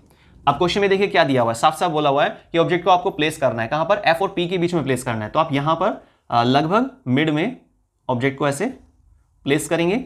अब रूल लगाना है आपको, है ना। फर्स्ट रूल क्या था, सीधी रेज जाती हैं, टकराती हैं, टकराने के बाद फोकस से पास आउट हो जाती हैं ऐसे। आप स्केल का यूज कीजिएगा ताकि रेज सीधी रहे, क्लियर। अब सेकंड रूल क्या होता है, ऑब्जेक्ट का हेड और सेंटर और मिरर तक इसको पहुंचा दीजिए। ठीक, तो जब आप मिरर तक पहुंचा देंगे तो आपको पता चलेगा कि भाई ये रेज इधर नहीं मिल सकती हैं, इधर की तरफ मिलेंगी कहीं पर। तो कोई बात नहीं, जिधर आपको लगता है रेज मिलने के चांसेस है, तो डॉटेड करके आप अगर जा रहे हैं राइट साइड की तरफ, है ना, तो ये डॉटेड कंडीशन दिखानी होंगी आपको, और ये रेज ऐसे मिल जाएंगे। जहां पर भी इनका इंटरसेक्शन होगा उसको आप प्रिंसिपल एक्सिस तक ऐसे पहुंचा देना। तो ये आपके पास इमेज बन गई है, ठीक है। लिख लेते हैं इसको, ये इमेज और ये आपका ऑब्जेक्ट। अब सोचिए, पी पॉइंट से लेकर जो इमेज की डिस्टेंस होती है उसे क्या बोलते हैं, वी कहते हैं, और ऑब्जेक्ट की डिस्टेंस को क्या बोलते हैं, यू बोलते हैं। फोकस पॉइंट की डिस्टेंस को क्या बोलते हैं, फोकल लेंथ कहते हैं। सबकी मेजरमेंट पोल से ही होती है ना। और सेंटर ऑफ कर्वेचर की डिस्टेंस को क्या बोलते हैं, रेडियस ऑफ कर्वेचर, या रेडियस बोल दीजिए आप सीधा, ठीक है। तो इस तरीके से डायग्राम बनता है। अब फटाफट से इसकी नेचर सोचिए जरा आप। फर्स्ट नेचर, सीधा उल्टा बताइए, इमेज सीधी है या उल्टी है, भाई इरेक्ट पोजीशन में है या इन्वर्टेड है। प्रिंसिपल एक्सिस के ऊपर देखिए, ऊपर की तरफ है तो इरेक्ट बोल दो आप, और अगर नीचे की तरफ है तो उसको इन्वर्टेड कह दो। तो ये कैसी है, इरेक्ट, ठीक है। अब आप इसमें सेकंड पॉइंट ढूंढिए जरा, बड़ी छोटी का देखिए, एनलार्ज है या डिमिनिश है, साफ पता चल रहा है, एनलार्ज। नेक्स्ट मेन चीज, रियल या वर्चुअल, तो हम इसको क्या लेंगे, वर्चुअल लेंगे, क्योंकि फॉर इमेज फॉर्मेशन ये सब चीजें भी आ चुकी हैं। तो types of lens, number 6, types of lens. Lens में देखिए दो कैटेगरी है यहां पर, एक आपका होता है कॉनकेव लेंस, एक होता है कॉनवेक्स। कौन सा? Convex lens. तो कॉनकेव और कॉन्वेक्स, इसको थोड़ा सा अलग अलग कर लेते हैं, मिक्सिंग ना होता कहीं। अब देखिए कॉनकेव लेंस जो होता है ना, उसके जो स्ट्रक्चर होती है कुछ ऐसे होती है।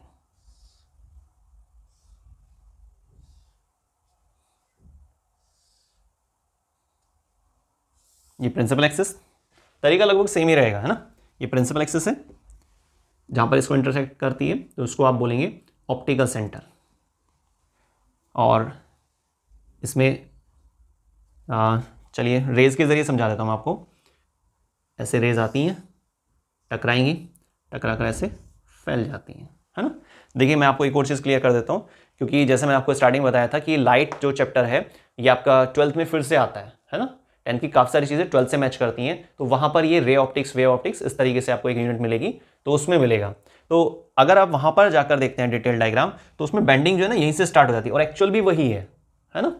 लेकिन अभी 10th के हिसाब से क्या होता है, उसके मिड पार्ट से बेंडिंग दिखा देते हैं कि रेज ऐसे अपनी पाथवे को चेंज कर रही है, रास्ते को बदल देती हैं, लेकिन वास्तव में यहीं से स्टार्टिंग हो जाती है वो। तो फिलहाल के लिए आप इसको ऐसे ही रखिएगा। बताना जरूरी इसलिए था, कभी आप सोचें कि भाई गलती से बना दिया गया ये सब चीज़ें, ठीक। तो रेज ऐसे डाइवर्ट हो गई हैं, है ना, वो मीडियम में चेंज आता है ना, इस वजह से होता है ये इसका फोकस पॉइंट है। जस्ट डबल करेंगे तो सी लिखना चाहिए, पर यहाँ पे सेंटर नहीं है, इसलिए हम इसका नाम सिंबल चेंज कर देते हैं, और वो क्या हो जाएगा, 2F कर देते हैं इसको।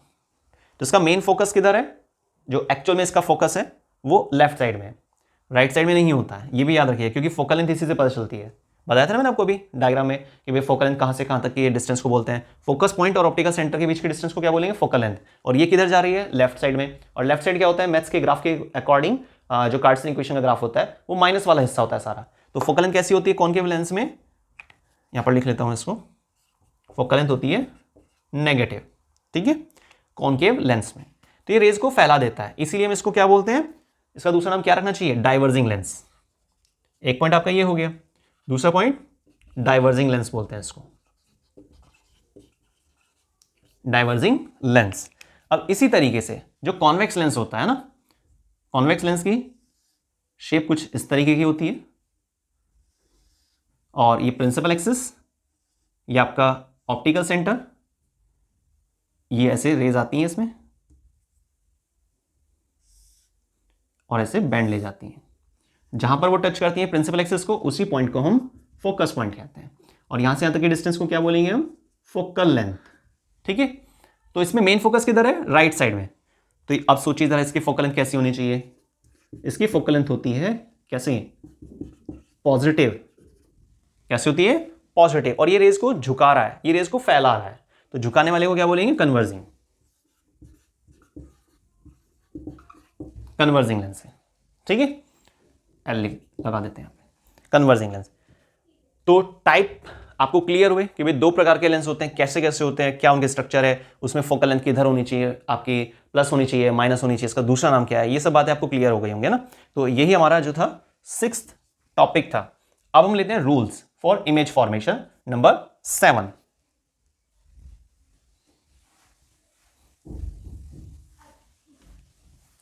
नंबर 7, देखिए नंबर 7 में हमें क्या क्या चीज देखनी होगी, rules for image formation, rules for image formation. लेकिन यहां पर भी दो पार्ट्स बनेंगे, ए पॉइंट आपका रहेगा कॉन्वेक्स लेंस के लिए, बी कॉनकेव लेंस के लिए, ठीक है। कॉन्वेक्स लेंस, ये कॉन्वेक्स लेंस, दो ही रूल होते हैं इसमें।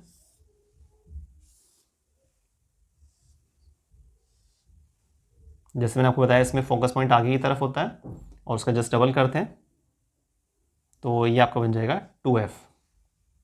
सेम चीज़ यहाँ पर भी आपको दिखानी है। ठीक, फर्स्ट रूल में क्या होता है, सीधी रेज आती हैं, बेंड हो जाती हैं, कहाँ से, फोकस पॉइंट से। नेक्स्ट रूल होता है ऑप्टिकल सेंटर से रेज बेंड होती हैं और स्ट्रेट चली जाती हैं। ठीक है, तो पैरेलल लाइन नहीं आती है। सेकंड वाले में क्या होता है, पैरेलल लाइन नहीं आती है। दो ही रूल है यहां पर। इसी तरीके से जो आपका कॉनकेव लेंस होता है, बल्कि हमने एक शॉर्ट वीडियो भी बनाई थी, काफ़ी शॉर्ट वीडियो थी, लगभग 7 या 8 मिनट की। उसमें क्या था, लाइट चैप्टर की जितनी शॉर्ट ट्रिक्स हैं उन सबको डाला गया था। आपने शायद देखा भी होगा, और अगर नहीं देखा हो तो आप उसको चेक कर सकते हैं, टाइम मिले तो आप उसको देख सकते हैं। उसमें कहाँ पर हमें प्लस लेना होता है, कहाँ पर माइनस लेना होता है, कॉनकेव लेंस में क्या कंडीशन हमेशा फिक्स रहती है नेचर ऑफ इमेज से लेकर, तो ऐसे काफ़ी सारी चीज़ें दी गई हैं, है ना। एग्जाम्स के हिसाब से ही था वो मटेरियल, तो आपने उसको देखा होगा मे बी, और अगर नहीं देखा है तो आप जब भी टाइम मिले तो उसको चेक कर सकते हैं। ठीक है, और डिस्क्रिप्शन बॉक्स में उसका जो लिंक है वो आपको मिल जाएगा। तो कॉनकेव लेंस की स्ट्रक्चर बनाएंगे, यहाँ पर फोकस पॉइंट लेफ्ट साइड में होता है और ये 2f। फर्स्ट रूल, सीधी रेज आती हैं और ऐसे डाइवर्ट हो जाती हैं।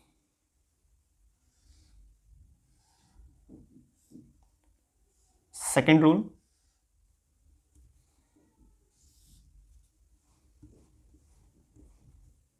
ये ऑप्टिकल सेंटर, ये फोकस पॉइंट, डबल करते हैं तो 2f पॉइंट। तरीका सेम है, ऐसे एरो डाल देंगे आप कि भाई लाइट रेज जो है ऐसे जा रही है ना। वो स्केल से बनाएंगे थोड़ा सीधा हो जाएगा, और कुछ नहीं। तरीका ध्यान रखना है आपको, मेन चीज। ठीक है, क्लियर हुआ। तो ये रूल्स हैं इमेज फॉर्मेशन के लिए, और यही हमें जो 7 टॉपिक है, 7 नंबर टॉपिक है, रूल्स फॉर इमेज फॉर्मेशन, वहां पर ध्यान रखना है। अब लेते हैं इसमें रिफ्रैक्शन का डायग्राम क्या हो सकता है ना, क्या उसके कुछ पॉइंट्स वगैरह हैं, क्या उसके स्ट्रक्चर है, वो देखते हैं एक बार, और उसके बाद फिर इमेज फॉर्मेशन के कुछ केसेस देखेंगे हम, वो सब। तो स्टार्ट करते हैं नंबर 8।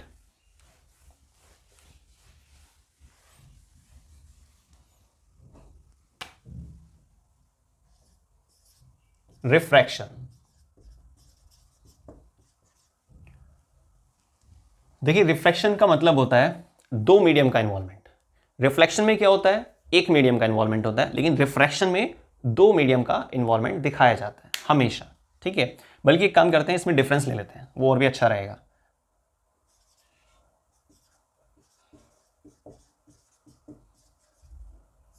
ठीक, रिफ्रैक्शन एंड रिफ्लेक्शन, ये ऐसे यहां पर एक दरार से डाल देते हैं। ठीक है, तो रिफ्रैक्शन में क्या होता है, दो मीडियम का इन्वॉल्वमेंट होता है।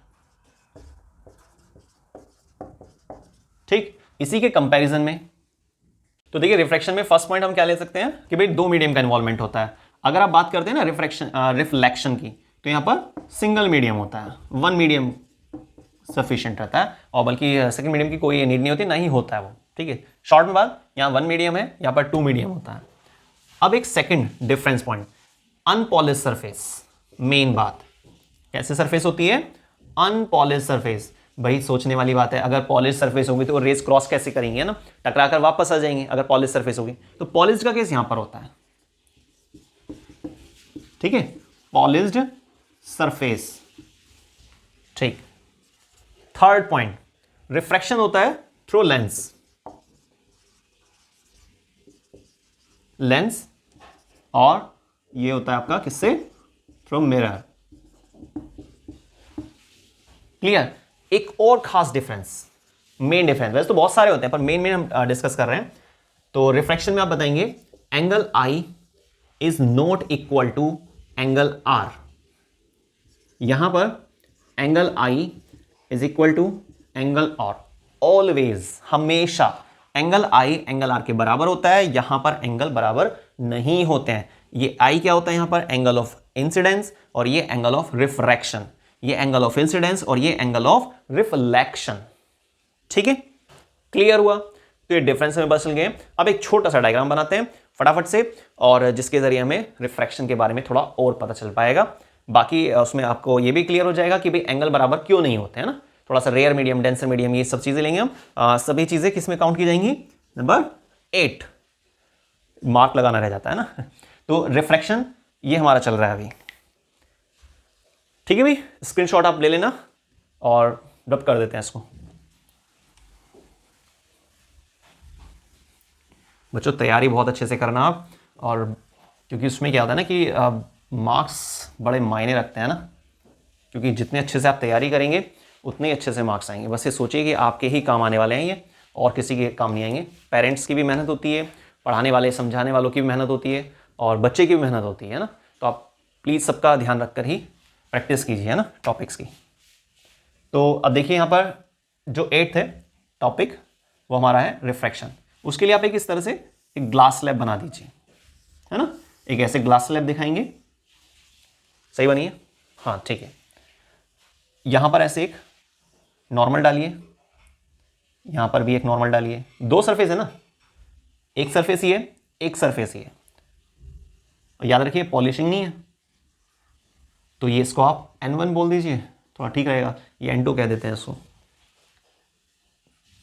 ये इंसिडेंट रे, ठीक है। कैसे रेज है ये? Incident ray. एंगल मैंने आपको बताया था स्टार्टिंग में भी, रिफ्लेक्शन वाले केस में भी हमेशा एंगल किसके साथ बनाएंगे आप? नॉर्मल के साथ। ये एंगल आई, ठीक है, एंगल ऑफ इंसिडेंस। ये इंसिडेंट रे, ये अनपॉलिश सरफेस, है ना, ग्लास स्लैब वगैरह जैसे मैं आपको बोल रहा था अभी। ऐसे ये डॉटेड लाइन, डॉटेड लाइन क्या बता रही है हमें? कि भाई रेज ऐसे जानी चाहिए थी, पर रेज ऐसी नहीं गई। क्यों नहीं गई? मीडियम में बदलाव आ गया। ये क्या आपके पास रेयर मीडियम है, और ये क्या आपके पास ये डेंसर मीडियम है। रेयर डेंसर क्या होता है मैं आपको पहले वही बता देता हूं। देखिए ऐसे, ये ऐसे मॉलिक्यूल्स मैंने बनाए हैं कुछ। अब ध्यान से देखिएगा, इनके बीच में काफी सारा स्पेस है ना, ये स्पेस है, ये जो है यहां पर ये खाली जगह है जहां से रेज आसानी से गुजर सकती है। लेकिन जो डेंसर मीडियम होता है, डेंसर मीडियम में क्या होता है? ये ऐसे आपने सर्कल्स बनाए सेम उसी तरीके से, और यहां पर ये ऐसे ये गैप बहुत डाउन पड़ जाता है ना। ये देखिएगा, ये है आपके पास। जूम करके देखिएगा आप, या स्क्रीनशॉट लेके तब आप उसमें जूम कर लीजिएगा, थोड़ा और ज़्यादा क्लियर दिख पाएगा आपको। तो ये काफ़ी स्पेस होता है, यहाँ पर स्पेस जो बहुत डाउन पड़ गया है, ठीक है ना, बहुत कम हो गया है। तो ये क्या है? ये रेयर मीडियम है, और ये क्या है? ये डेंसर मीडियम होता है, सघन मीडियम, कॉम्पैक्ट होता है, मॉलिक्यूल बहुत पास पास होते हैं। रेयर मीडियम एग्जाम्पल ले लीजिए आप एयर, और डेंसर मीडियम आप ग्लास ले लीजिए या वाटर ले लीजिए, सिंपल सी बात, ठीक है। तो वही चीज़ यहाँ पर है। इसको बना रहने देते हैं ना, रब नहीं करते, वो आप स्क्रीनशॉट लेंगे ना तो उससे थोड़ा ध्यान रहेगा फिर बाद में। तो रेज सीधी जानी चाहिए थी, पर सीधी नहीं जा पा रही। क्यों नहीं जा पा रही है भाई? रेज एक मीडियम से जब दूसरे मीडियम में जाती हैं तो वो बैंड ले जाती हैं। रिफ्रैक्शन एक्चुअल में डिफाइन क्या देता है? रिफ्रैक्शन का देखिए एक सिंपल डिफाइन होता है कि रेज हमेशा बैंड होती हैं, है ना, या तो टूवर्ड नॉर्मल होती हैं या अवे नॉर्मल होती हैं। लेकिन क्यों होता है ये? क्योंकि लाइट रेज जब एक मीडियम से दूसरे मीडियम में जाती हैं तो रिफ्रैक्शन एक वो फिनोमेना होती है जिसमें जो लाइट रेज होती है वो स्ट्रेट ट्रैवल नहीं कर पाती, उसमें लगातार बेंडिंग आती है, क्योंकि मीडियम में चेंज होता है। इस वजह से मिनिमम 2 मीडियम जरूर होते हैं, तो उससे ज्यादा भी हो सकते हैं, ठीक है ना। जैसे आप सोचिए सोलर रेडिएशन आते हैं, सन से जो रेडिएशन आते हैं वो लगातार जब हमारे एटमॉस्फेयर में एंटर करते हैं ना, तो क्या एक ही मीडियम होता है? एक मीडियम नहीं होता। हमारे अर्थ सरफेस के नियर बाय थोड़ा सा डेंसर मीडियम होता है, थोड़ा और ऊपर जाते हैं कम डेंसर हो जाता है, फिर और ऊपर जाते हैं और कम डेंसर हो जाता है, और कम डेंसर हो जाता है। तो अगर आप रिवर्स पैटर्न में बोलते हैं कि लाइट रेज जब ऊपर से नीचे की तरफ आती हैं, एटमॉस्फेयर से हमारे ग्राउंड सरफेस की तरफ आती हैं, लगातार रिफ्रैक्शन होता है, क्योंकि वहां पर एक लेयर नहीं है, मल्टीपल लेयर होती हैं, और हर लेयर की, हर जोन की अलग अलग डेंसिटी होती है। आप सिंपल डायरेक्ट शॉर्टकट एक ट्रिक, ऊपर से नीचे आने पर डेंसिटी बढ़ती है, नीचे से नीचे मतलब ग्राउंड सरफेस से आप स्पेस की तरफ जा रहे हैं, एटमॉस्फेयर को क्रॉस करना चाह रहे हैं, तो अगर आप अपवर्ड डायरेक्शन कवर करते हैं तो वहां पर डेंसिटी लगातार घटती चली जाती है। पहले मैंने एक स्टार्टिंग में वीडियो भी निकाली थी, आपने उसको देखा भी होगा कि बैलून क्यों फट जाता है सर्टेन हाइट पर जाने के बाद। डेंसिटी से आप जोड़ दीजिए उसको, क्या बड़ी बात है, ठीक है। तो डेंसिटी के आधार पर आप इन सब चीजों को ले सकते हैं, बहुत आसानी से समझ सकते हैं। तो ये तो क्लियर हुआ। तो ये लाइट रेज स्ट्रेट नहीं जा पा रही क्योंकि मीडियम में चेंज आ गया, रेयर मीडियम है, डेंसर मीडियम। जब रेयर से डेंसर में जाती है तो हमेशा नॉर्मल की तरफ बैंड लेती है, नॉर्मल की लाइन ये वाली चल रही है ना, तो लाइट रेज आपकी ऐसे आ जाएंगी। ठीक है, लाइट रेज थोड़ा तिरछी हो गई है ना, कोई बात नहीं, दोबारा बना देते हैं। ठीक, अब सही। तो देखिए यहां पर होनी चाहिए थी, पर यहां से हटकर वो लाइट रेज यहां पर आ गई है, तो बैंड हो गए ना, जिसको हम क्या बोल रहे हैं कि ये हमारी रिफ्रैक्टेड रे है इस सरफेस के लिए, लेकिन इस सरफेस के लिए इंसिडेंट रे है। अब यहां से रेज ये ऐसे जानी चाहिए थी भाई, पर ऐसे नहीं जाएगी। अब डेंसर से रेयर में आ रही है, डेंसर से रेयर में जब भी रेज आती है ना, तो हमेशा ये नॉर्मल से दूर जाती है। कैसे जाती है? नॉर्मल से दूर। एरो डाल देते हैं इसका, क्लियर? एंगल तो हमेशा नॉर्मल के साथ ही बनेगा, बल्कि इसको आप आर ना डालकर ना एंगल ई डाल दीजिए, एंगल ऑफ इमरजेंस, है ना। ये इमरजेंट रे होती है, ये एंगल ऑफ इमरजेंस होता है। ये आपका I2 कर दीजिए, इसको 1 मान लेते हैं, और ये हमारा R हो गया। ठीक है, क्लियर हो गया। तो refraction through a glass slab, ऐसा हेडिंग बना सकते हैं इसका। समझ में आ गया आपको? ठीक है, मेन टारगेट यही है। तो 8th टॉपिक हमारा खत्म हो गया है। अब लेते हैं नेक्स्ट, इमेज फॉर्मेशन। लेंस के केस में इमेज फॉर्मेशन है ना, तो इसको रब कर लेते हैं भाई, आप स्क्रीनशॉट ले लेना। ठीक है, चलिए अगले टॉपिक की तरफ चलते हैं। Number 9, image formation.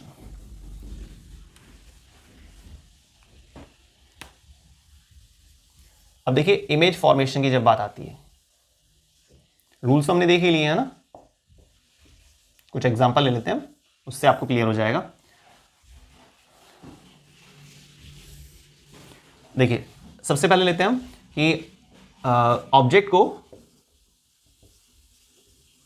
कहां पर प्लेस है।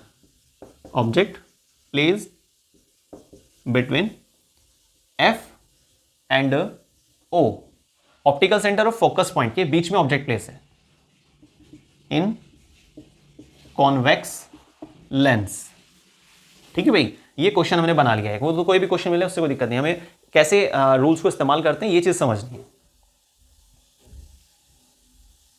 सबसे पहले आप कॉन्वेक्स लेंस के स्ट्रक्चर बनाएंगे, प्रिंसिपल एक्सिस डालेंगे, ये ऑप्टिकल सेंटर हो गया और यहां इसका फोकस पॉइंट आ गया है, इसको लगभग डबल करते हैं तो 2F हो जाएगा। एक्चुअल फोकस यही है इसका, लेफ्ट साइड में भी हमें दिखाना पड़ेगा क्योंकि ऑब्जेक्ट के लिए बोल रहा है ना वो फोकस और ऑप्टिकल सेंटर, तो ऐसा नहीं ऑब्जेक्ट को यहां खड़ा कर देंगे आप, ऑब्जेक्ट तो लेफ्ट में ही खड़ा होगा है ना, तो उसके लिए आप F के लिए एक मानिए एपरेंट कंडीशन है ये, तो इसको F डैश वगैरह डाल सकते हैं आप, या F1 कर दीजिए, तरीका वही रहेगा, इसका डबल करना है ना 2F डैश। तो ऑब्जेक्ट कहां पर खड़ा करना है? F और O के बीच में। ये देखिए ये ऑब्जेक्ट प्लेस हो गया है ना। फर्स्ट रूल, सीधी रेज जाती हैं, फोकस से बेंड हो जाती हैं, क्लियर। सेकेंड रूल, एरो डाल देना आप यहां पे, इसमें यहां डाल देते हैं इसको। सेकेंड रूल क्या था? ऑब्जेक्ट का हेड और ऑप्टिकल सेंटर, ये ऐसे रेज फैल रही है। अब देखिए आगे जाकर धीरे धीरे ये फैलती जा रही हैं, तो आगे मिलने का तो चांस नहीं है ना, पीछे की तरफ रेज मिलेंगी। इसको आपने ऐसे डॉटेड करके बढ़ा देना है, बस ये ध्यान रखना रजिस्टर से बाहर नहीं निकालना आप इसको, ठीक है। स्केल से थोड़ा मेजरमेंट करेंगे ना तो ठीक रहेगा, कोई दिक्कत नहीं होगी।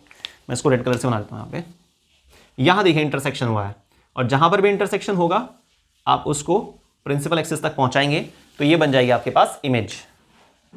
ये इमेज और ये ऑब्जेक्ट। इमेज के डिस्टेंस को क्या बोलते हैं? V, और ऑब्जेक्ट के डिस्टेंस को क्या बोलते हैं? U, है ना, सही है।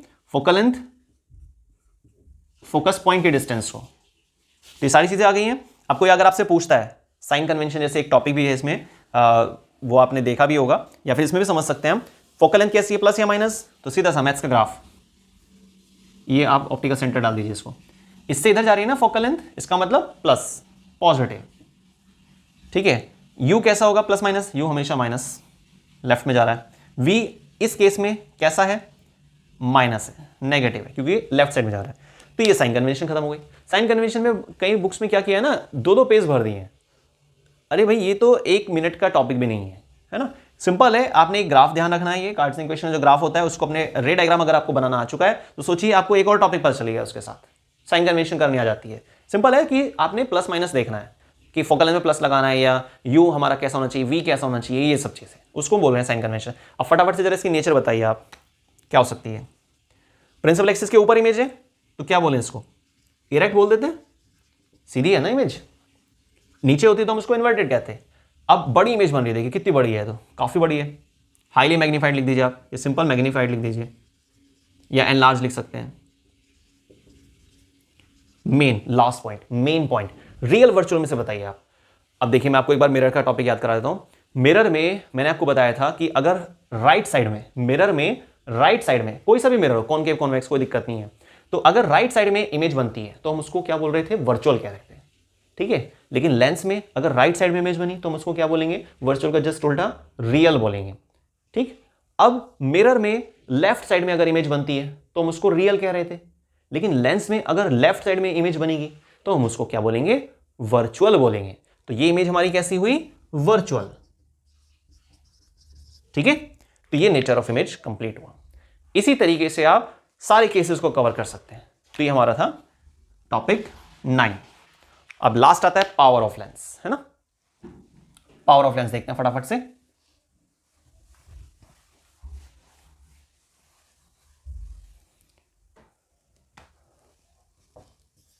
Power of lens,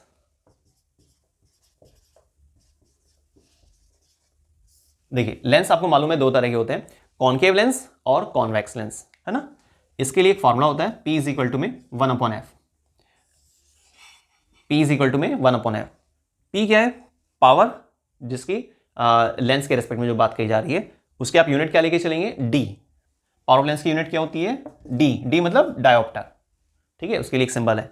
focal length यहां पर कैसी होनी चाहिए, मीटर में होनी चाहिए, ठीक है। बाकी इसके लिए फॉर्मूला वगैरह जो है वो आपको मेन याद रखना होगा, न्यूमेरिकल आप तभी कर पाएंगे। इसमें कई बार क्या होता है, टोटल पावर पूछी जाती है लेंस के लिए, और जैसे आपको दे दिया गया कि भाई कॉन्वेक्स लेंस है, उसकी पावर दी हुई है 2 डायोप्टर, और कॉनकेव लेंस है, उसकी आपको पावर दी हुई है कितनी, 2 डायोप्टर, चलिए 2 लिख लेते हैं। लेकिन क्या होता है ना, अब वो एग्जाम में आपको या फिर किसी भी क्वेश्चन में ऐसे लिख कर नहीं देगा प्लस या माइनस, वो आपको खुद से डिसाइड करना होगा। अब देखिए कॉनकेव लेंस है ना, तो कॉनकेव लेंस में पावर कैसी होनी चाहिए, प्लस या माइनस, माइनस होनी चाहिए। पर कैसे पता चला, वो उसको फाइंड करने का तरीका है, पावर का फॉर्मूला क्या है, 1/f, ठीक है। वो बात ठीक है कि पावर जो है फोकल लेंथ के लिए इनवर्सली प्रोपोर्शनल है, लेकिन उस पर डायरेक्टली या इनडायरेक्टली डिपेंड तो कर रही है ना। तो आप फोकल लेंथ के बारे में सोचिए, तो लेंस की, है ना, फोकल लेंथ कैसी होती है, कॉनकेव लेंस की। तो आपको वहां पर डायग्राम से क्लियर हो जाएगा। देखिए मैं आपको डायग्राम बना के दिखा देता हूं फटाफट से। ये कॉनकेव लेंस, ये प्रिंसिपल एक्सिस। अब कॉनकेव लेंस में क्या होता है, रेज लेफ्ट से आती हैं और ऐसे डाइवर्ट हो जाती हैं। जाने वाली रेज ऐसा लगता है जैसे वो फोकस पॉइंट से आ रही है, तो फोकस पॉइंट किधर हुआ, लेफ्ट साइड में हुआ ना। और लेफ्ट साइड वाली चीज कैसी होती है, माइनस होती है, ग्राफ के अकॉर्डिंग आप मैच करते हैं। तो इसीलिए फोकल लेंथ कैसी रहेगी, माइनस रहेगी कॉनकेव लेंस की। और अगर फोकल लेंथ माइनस होगी तो पावर तो खुद ही माइनस में आएगी, इसका मतलब माइनस का 2D, ठीक है। मैंने यहाँ पे माइनस लगा दिया, क्लियर हो गया। इस तरीके से आप पता कर सकते हैं पावर ऑफ लेंस के बारे में, सिंपल एक फॉर्मूला है और कुछ नहीं, ठीक है। तो टॉपिक्स हमारे सारे कवर हो गए हैं। अब एक लास्ट छोटी सी चीज, कुछ फॉर्मूले हैं वो आप नोट कर लेना, और फिर हमारा ये फुल चैप्टर जो है कवर हो जाता है रिवीजन को लेकर। देखिए इंपॉर्टेंट फॉर्मूले क्या है यहां पे,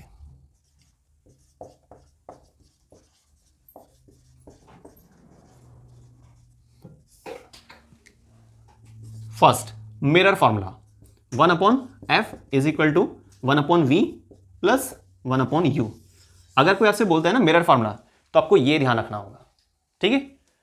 लेकिन अगर आपसे कोई कहता है कि भाई ये वाला फॉर्मूला कौन सा है, 1/v माइनस, देखिए छोटा सा डिफरेंस है, सारे सिंबल सेम है ना, तो इसको बोलते हैं लेंस फॉर्मूला। ये मिरर फॉर्मूला है और ये लेंस फॉर्मूला है, ठीक है। मिरर फॉर्मूले के लिए या मिरर फॉर्मूले के रेस्पेक्ट में अगर आपको मैग्निफिकेशन फाइंड करना पड़ रहा है ना, तो उसके लिए एक फॉर्मूला होता है, याद रखिएगा। मिरर फॉर्मूले के रेस्पेक्ट में m इज इक्वल टू में माइनस का v/u, इसके लिए भी एक फॉर्मूला होता है, m is equal two plus का v/u।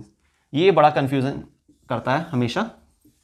कैसे करता है भाई कंफ्यूजन, ये प्लस है ना मिरर फॉर्मूले में, यहां माइनस आ रहा है, ये माइनस है, ये प्लस आ रहा है। इसे एक तरीका मान लीजिए आप याद रखने के लिए, क्योंकि फॉर्मूले में चीजें सेम आ रही हैं। भाई यहां पर m क्या है, मैग्निफिकेशन, यहां पर m क्या है, मैग्निफिकेशन, v क्या है, डिस्टेंस, है ना, किसकी, इमेज की, ये डिस्टेंस ऑफ ऑब्जेक्ट है, और यहां पर भी चीजें सेम है, सिर्फ प्लस माइनस में डिफरेंस आ रहा है। और मैक्सिमम जो न्यूमेरिकल में गलती होती है ना, भाई क्वेश्चन क्या दिया, न्यूमेरिकल करना सबसे ईजी होता है, लेकिन आपको पहले ये पता होना चाहिए कि यहां पर फॉर्मूला जो यूज हो रहा है वो कौन सा यूज होना है ना। क्वेश्चन बोलेगा थोड़े ना, क्वेश्चन पहले समझ लेना है, आपको फॉर्मूला रख देना है, आगे साइंस खत्म हो गई, मैथ शुरू हो गया। उसी में गड़बड़ होती है, होता क्या है ना, फटाफट जल्दबाजी के चक्कर में प्लस के बदले आपने माइनस लगा दिया, सारे आंसर गलत आएंगे आपके, जितने भी आप पॉइंट्स निकाल रहे। तो ये चीज आपको ध्यान रखनी होगी। इसके अलावा एक कॉमन फार्मूला भी है जो मिरर और लेंस दोनों में काम आता है, उसमें कोई टेंशन नहीं है। m इज इक्वल टू में H2 अपॉन में H1, ये दोनों जगह काम आएगा, चाहे आप इसको मिरर में यूज कर लीजिए या फिर लेंस में। H2 क्या होता है? Height of image. H1 क्या होता है? Height of object. ऑब्जेक्ट की हाइट हमेशा पॉजिटिव रहती है, ठीक है। ऑब्जेक्ट जो होता है ना प्रिंसिपल एक्सिस के ऊपर खड़ा होता है हमेशा, याद रखिएगा। तो मैग्निफिकेशन इस तरह से आप फाइंड कर लेंगे और उसके बाद फिर आप चाहे तो फॉर्मूले को कंबाइन भी कर सकते हैं, जैसे ये m इज इक्वल टू में माइनस का v अपॉन यू और ये m is equal to H2 upon H1, तो आप कंबाइन करके एक नया फॉर्मूला बना दीजिए कि भाई H2 upon H1 is equal to minus का v अपॉन यू, ठीक है।